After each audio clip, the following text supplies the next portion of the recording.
মানুষ জানার দরকার। মানে এইটা না যে আপনি আমার আওয়াজ কম করেন, আওয়াজ কম করেন। মৌলভীবাজারের মতো জায়গায় এসব চেতনা চলবে না ম্যাডাম। কত টাকা খান এটা বলেন। আমি যদি এখন নারীদের ফরজ সম্পর্কে যদি আমি মাসলা মাসাইল যদি এই মুহূর্তে বাইরে ফিরে দেখাই তাহলে কি করবেন এটা বলেন। তো এখানে যারা লোক আছে সবার সামনে কানে ধরে উঠতে হইবে, বসতে হইবে। আমি সব জানি, আমি সেটা বলি না। তাই জানেন না তো আমার প্রশ্ন করলেন কেন যে আমি দলিল দেওয়ার জন্য? আমি দলিল দিলে আপনি দাঁড়াইতে পারবেন? শোনেন, আপনি দাঁড়াইতে পারবেন? মেইন গুরু যে সেলিম আপনি ভিডিও করতেছেন? ভিডিও করিয়া আপনি ফেতনা সরাইরা। সরি, ফেতনা শব্দ অর্থ হচ্ছে বিশৃঙ্খলা। আমি কখনো বিশৃঙ্খলা করতে আসিনি। আপনি ভিডিও করুন না, এটা আমার অধিকার। আপনি শুনেন, না না না না শুনেন, আপনি মৌলভীবাজারের মতো জায়গায় আপনি হিজবুত তাওহীদের মতো একটা না না না আমি না না আপনার কাছে আমার জানার অধিকার আছে। শুনেন যে আপনাদের যে এই যে সেলিম যে তার সম্পর্কে বলেন। হ্যাঁ না না অবশ্যই আমি করতে পারবো। করেন আপনি মামলা, আমি আপনার বিরুদ্ধে এখনই অ্যাকশন নিব, এখনই অ্যাকশন নিব। আপনার অ্যাড্রেস দেন, আপনার অ্যাড্রেস দেন। আমার অ্যাড্রেস কি? আমি হিজবুতের একজন সদস্য। আপনার বাড়ি কোথায়? আমার বাড়ি জুরিতে। জুরিতে কোন জায়গায়? জুরিতে কোন জায়গায়? হ্যাঁ, জুরিতে আমাদের সভাপতি আছেন মিজানুর রহমান টিপু। আরে সভাপতি আপনার কি? আপনি জুরিতে আপনার বাড়ি কোথায়? জুরিতে আমার বাড়ি বললাম তো, জুরিতে উপজেলার পাশে বসতাম। ম্যাডাম আপনার বাড়ি কোথায়?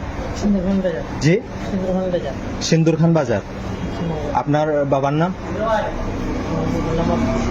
জি জি আব্দুল শহীদ। আপনি কি করেন? হ্যাঁ, আপনাদের হিজবুত তাওহীদের সভাপতির নাম কি? ওনার বাড়ি কোথায়? এখন আপনাদের এই ব্যক্তিটা সম্পর্কে আপনি বলেন তো।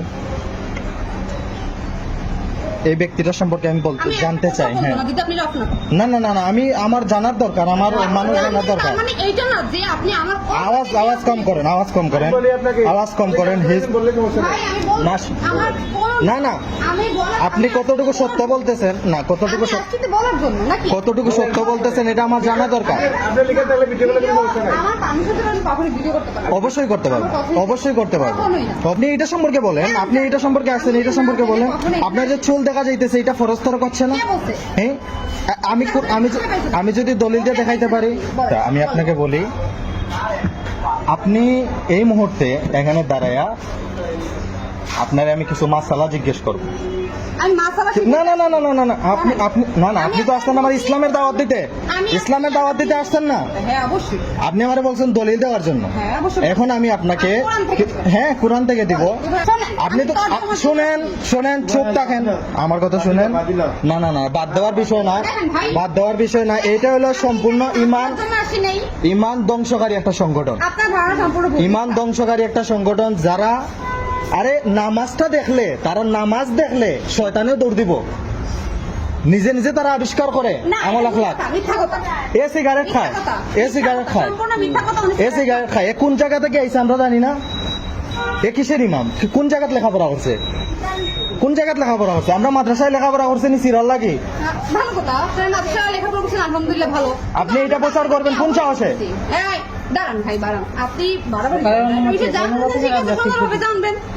মৌলভীবাজারের মতো জায়গায় এসব চেতনা চলবে না ম্যাডাম।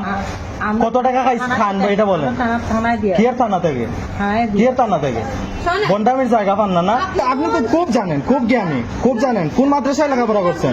আমি সব জানি, আমি সেটা বলি না। তাই জানেন না তো আমার প্রশ্ন করলেন কেন যে আমি দলিল দেওয়ার জন্য? আমি দলিল দিলে আপনি দাঁড়াইতে পারবেন? আপনি দাঁড়াইতে পারবেন? যতটুকু আল্লাহ জ্ঞান, নামাজের বাইরে ভিতরে ফরজ কটা জিজ্ঞেস করলে পারবেন। আপনার সূরা ফাতিহা জিজ্ঞেস করলে আপনি আমার গ্যারান্টি আপনি শুদ্ধভাবে বলতে পারবেন না। অবশ্যই আপনি সূরা ফাতিহা শুদ্ধভাবে বলেন। আপনি সেটা বলেন, কোরআনটা কেন আসছে? হিজবুত তাওহীদ, হ্যাঁ, এটা তো ব্যান্ড না, এটা তো ব্যান্ড না, এটা ব্যান্ড না, এটা নিষিদ্ধ একটা সংগঠন না। এটা তাহরির যেটা সেটা নিষিদ্ধ সংগঠন, আমরা হচ্ছে সিদ্ধ সংগঠন। আপনি দেখেন ভাই, এখানে কোরআনে যে আব্দুল্লাহ সামনে এখানে কোরআন হাদিস থেকে এখানে তো না না আপনি যে আমার কোরআন হাদিস বুঝাইতে আসছেন, আপনি যে আমার কোরআন হাদিস বুঝাইতে আসছেন, আপনারে আমি একটা আয়াতের কথা জিজ্ঞেস করছি, আপনি পারতেছেন না। একটা সূরা ফাতিহা ছাড়া নামাজ হবে? সূরা ফাতিহা ছাড়া নামাজ হবে? পারি, আপনি বলেন, আপনি বলেন সূরা ফাতিহা শুদ্ধভাবে বলতে হবে। এই যে দাওয়াত দিতেছে দোকানে, এটা তো মহিলাদের কাছে যাবেন। ওইখানে তো দোকান ভাই আমরা তো শুধু মহিলার কাছে যাই না, আমরা প্রত্যেক কেন আপনাদের পুরুষ নাই? আমরা যাই, পাশাপাশি ভাইদের কাছেও যাই। এই যে আমাদের যে বুদ্ধি তৌহিদ ও একত্ববাদ, এক আল্লাহর হুকুম ছাড়া কারো হুকুম না। জি, মহিলা পুরুষের কাছে আসার কথা। এটা দিনের দাওয়াত, এটা দিয়ে কারো কাছে দেওয়া যাবে। হ্যাঁ, স্বাধীনতা বলতে কি দিতে পারবে। কোথায় আছে? কোথায় আছে এটা? সাহাবীরা করেন নাই। কোথায়? না না না না না, খবরদার রাসূল সাল্লাল্লাহু আলাইহি ওয়াসাল্লাম উল্টা পাল্টা যদি কোনো মন্তব্য করে আমি এখন ভাই শুনুন, ইসলামের কোথায় আছে? চুল সাইরা চুলটারে মেলাইয়া পুরুষ দেখাইয়া এরকম, এটা কোন জায়গায় আছে? চুল টাকা কি ফরজ না? কন্টের কি ফরজ নাই? শুনেন সূরা নূর 31 নম্বর আয়াত ছিল কি? 31 নম্বর আয়াতটা আমারে পড়ে শোনা। আয়াত করেছিলাম না না না, 31 নম্বর আয়াত পড়ে শুনতে হবে। হ্যাঁ, সূরা নূর 31 নম্বর আয়াতে বলছে হে মুমিন পুরুষগণ মধ্যে সংযত রাখো, রাজস্থানে হেফাজত করো। দেখেন পর্দার আয়াতে সবাই কি বলছেন? ভাইদেরকে হে মুমিন পুরুষগণ তোমার দৃষ্টি সংযত রাজস্থানে হেফাজত করো। সেকেন্ড নম্বর আয়াতে পরবর্তী আয়াতে বলছে যে হে মুমিন নারীগণ তোমার দৃষ্টি সংযত রাখো, রাজস্থানে হেফাজত করো এবং বুকে তাতু দ্বারা আবৃত করো। আমি সূরা ফাতিহা জিজ্ঞেস করলাম, সূরা ফাতিহা তো পারতে পারলাম না। আর আমি যদি এখন আমি যদি এখন নারীদের ফরজ সম্পর্কে যদি আমি মাসলা মাসাইল যদি এই মুহূর্তে বাইর করে দেখাই তাহলে কি করবেন এটা বলেন? এখানে যারা লোক আছে সবার সামনে কানে ধরে উঠতে হইবে, বসতে হইবে। দেখেন আমি মাসলামা না না না না, এইটা চ্যালেঞ্জ গ্রহণ করো। না, কেন গ্রহণ করবে না? আমি আসছি আল্লাহর দ্বীন প্রতিষ্ঠা করতে। আল্লাহর দিন প্রতিষ্ঠা করার জন্য কি উলামায়ে কেরামের অভাব আছে? আল্লাহর দিন প্রতিষ্ঠা করার জন্য উলামায়ে কেরাম অভাব আছে? তারা কি মসজিদ মাদ্রাসায় যায় না? ভাই অভাব নাই, আমি সেটা বলতেছি না। আমাদের আল্লাহর প্রতি বিশ্বাসের অভাব নাই, মাসলা মাসালের অভাব নাই, মুফতি মাওলানার অভাব নাই। হ্যাঁ, হ্যাঁ। কিন্তু আমাদের অভাব মূল যে সেটা হলো ঐক্য। ঐক্য, আজকে হ্যাঁ। পুরো মুসলিম জাতি সমগ্র পৃথিবী আমরা এই বিরিপুরের সাথে ঐক্য করবো যে নামাজ পড়তে কথা কি বিশ্বাস করবো? তাওহীদ আর একত্ববাদ তুমি আমারে শেখাও। তাওহীদ আর একত্ববাদ তুমি আমাদেরকে শিখাইতে আসছো। তোমার নিজেরই পর্দা ঠিক নাই, তুমি আসছো 2 টাকা ভাড়া কইরা তোমারে দিয়া পাঠাইছে। আল্লাহর পর্দা সম্পর্কে বাইরে নিয়ে আসছি, বলেন কে বাইরে নিয়ে আসছি? অবশ্যই তোমার পরিপূর্ণ পর্দা নাই। আচ্ছা, তোমার পরিপূর্ণ পর্দা নাই। আমি এখানে দলিল সহকারে দেখাইমু তুমি পরিপূর্ণ পর্দায় নাই। বছর আমি যতটুকু করি ফরজ আগে না সুন্নাত আগে? কিভাবে আসছেন? আপনার হাত দেখা যাইতেছে হনা পর্যন্ত, আপনি কিভাবে ফরজ করেন? আচ্ছা, আমার কথা শুনে কোন প্রতিষ্ঠানে লেখাপড়া করছে? কোন প্রতিষ্ঠানে মাদ্রাসায় পড়েন নাই? মাদ্রাসায় পড়ে নাই, সে আইসা আমার কোরআন হাদিসে দাওয়াত দিবে, তোমার মতো একজন দাওয়াত দিবে, এটা কোন ধরনের কথা? আপনি আমারে বলেন আল উলামা ওয়ারাসাতুল আম্বিয়া, এটার মানে কি? আলহামদুলিল্লাহ, এটার মানে কি? আল উলামা ওয়ারাসাতুল আম্বিয়া, এটার মানে কি? এটার অর্থ বলেন আপনি। আল উলামা ওয়ারাসাতুল আম্বিয়া, এটার মানে কি? ওয়ারাসাতুল আম্বিয়া, হ্যাঁ। ওয়ারাসাতুল আম্বিয়া হচ্ছে আপনার যে আল্লাহ রাসূলের সিলসিলা মোতাবেক শেষ জামানায় যারা ওটার দায়িত্ব নিবে, খেলাফত প্রতিষ্ঠা করার জন্য তাদেরকে বলা হয়। খেলাফত প্রতিষ্ঠা করার জন্য আল উলামা ওয়ারাসাতুল আম্বিয়া মানে নবীর পরে উলামায়ে কেরামের দায়িত্ব হলো নবী সাল্লাল্লাহু আলাইহি ওয়াসাল্লাম যে দায়িত্বগুলো পালন করছেন ওইগুলা পালন করা মানে উলামায়ে কেরাম। তাইলে উলামায়ে যেখানে হাদিস আমি আপনাকে দেখাইছি যে উলামায়ে কেরাম ব্যতীত আপনি কোন জায়গা থেকে আসছেন?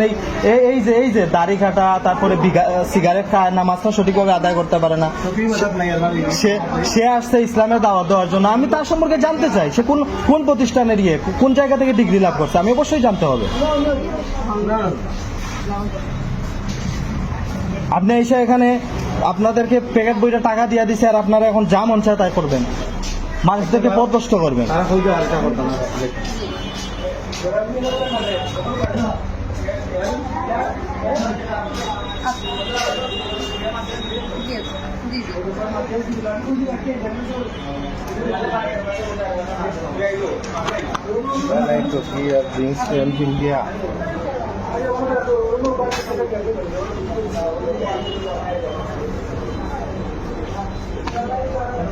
আপনার বাড়ি জুড়ি কোথায় এটা বলেন? আমার ঠিকানা অবশ্যই না জুড়ি কোথায় এটা আমার জানা দরকার, যে আপনি কতটুকু ইসলামের ভিতরে আছেন, আপনার ফ্যামিলি কতটুকু ইসলামের ভিতরে আছে ওটা আমার দেখতে হবে। আর আপনি যে আসছেন এই যে 2জন ব্যক্তি আপনাদের ইমাম না, আপনাদের ইমাম, তো আমি এদের সম্পর্কে জানতে চাই যে এরা কোন প্রতিষ্ঠানের বড় ডিগ্রি অর্জন করছে বা কোরআন হাদিস সম্পর্কে এদের মানে কি সার্টিফিকেট কি, এরা কোন জায়গা থেকে ডিগ্রি? আমার উত্তর এখানেই শেষ। যদি মাদ্রাসা আমার কথা শোনো হ্যাঁ এইটার উত্তর আমি দিতেছি, এইটার উত্তর দিতেছি ভাই একটা মিনিট আমি আপনার আমি আপনারে না না শুনেন, আপনি আপনার প্রশ্ন করবো, আপনি উত্তর এখানে রাখেন না, প্রশ্ন করবো উত্তর দিয়ে। আচ্ছা নেন হাতে। এখন কথা হয়েছে যে আপনি যে বললেন বর্তমান তথ্য প্রযুক্তির যুগ, আধুনিক যুগ, এখানে সার্চ দিলে অনেক কিছু শেখা যায়। এইটা যদি হয় আপনার উত্তর, এইটা যদি হয় আপনার উত্তর, তাইলে এমবিবিএস ডাক্তার ডাক্তারি পড়াশোনার জন্য কোনো প্রতিষ্ঠানে যাইতে হবে না, সে কিন্তু মোবাইলে সার্চ দিয়ে এমবিবিএস ডাক্তার হইতে পারবে। হ্যাঁ, ট্রাই করলে পারবে। কতটুকু মূর্খ, কতটুকু অজ্ঞ, আর কতটুকু থার্ড ক্লাস, তো কতটুকু থার্ড ক্লাস হইলে হয় এমবিবিএস ডাক্তার হইতে পারবে যদি নেটে সার্চ দিয়ে লেখাপড়া আমি করে। সেটা বলি নাই।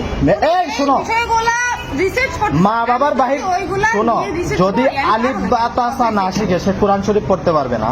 অবশ্যই আলেম মাওলানা মুফতি হইতে হলে তাকে কোনো না কোনো প্রতিষ্ঠানে পড়তে হবে, ডাক্তার হইতে হলে কোনো না কোনো প্রতিষ্ঠানে পড়তে হবে। নাইলে শোনো আমার কথা শেষ করি। ওই যে ক্যাম্বাসার আছে না, যে এমবিবিএস ডাক্তারের চ্যালেঞ্জ করে যে আমার এই ট্যাবলেট যারা গ্রহণ করবে এমবিবিএস ডাক্তারও আমার এই ট্যাবলেটের সাথে পারবে না। ওই ক্যাম্বাসার যেমন আপনারাও তেমন। আপনারা বলতেছেন কি ক্যাম্বাসার ছাড়া কেউ এরকম নারী এই পুরুষের সাথে এইসা তর্ক করবে না, পুরুষেরকে এই ইসলামের দাওয়াতও দিবে না। আপনি নিজে ফরস্তরক কইরা আসছেন, আপনি নিজের মধ্যে নাই। আপনার এই মহিলার এই হাতের কবজি পর্যন্ত ডাকা ফরজ। আপনি আমারে আয়াত শোনান, আপনারা আমি বললাম আমি আয়াত হাদিস সহ দেখাইয়া দিব মহিলাদের কতটুকু ফরজ। ঘন্টার নিচ পর্যন্ত ফরজ, তারপর এই হাতের কবজি পর্যন্ত ফরজ, কিন্তু আপনার ফোনা দেখা যাইতেছে, আপনার হাত দেখা যাইতেছে, আপনার চোখ বাইর করে হাঁটতেছে।